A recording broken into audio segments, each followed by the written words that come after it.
По 4 нацпроектам Ингушетия в зеленой зоне. Процент подписанных контрактов составляет 92. Из 66 запланированных подписано 65 контрактов. Об этом в ходе совещания в правительстве сообщил начальник управления по организации проектной деятельности администрации главы правительства республики Бекхан Мальсагов. Ингушетия в текущем году принимает участие в реализации 44 региональных проектов в составе 12 национальных проектов. По итогам общего мониторинга Минфина России за июнь Ингушетия оказалась в зеленой зоне по 4 национальным проектам.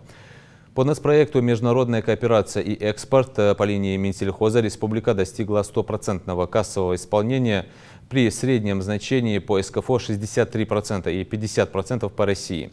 Кассовое исполнение по нацпроекту «Безопасные и качественные автомобильные дороги» достигло 73% и значительно превысило средние значения по СКФО и России.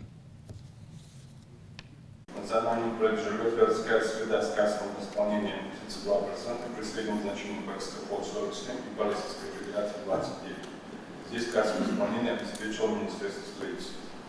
Национальный проект «Безопасные и качественные автомобильные дороги» с кассовым исполнением по республике 73%, при среднем значении по СКФО 54% и по Российской Федерации 33%.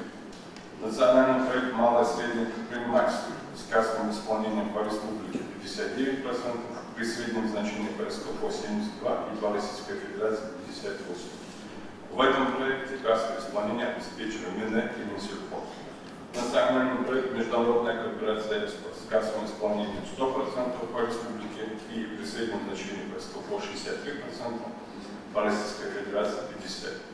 Здесь полностью кассовое исполнение обеспечило Министерство сельского хозяйства.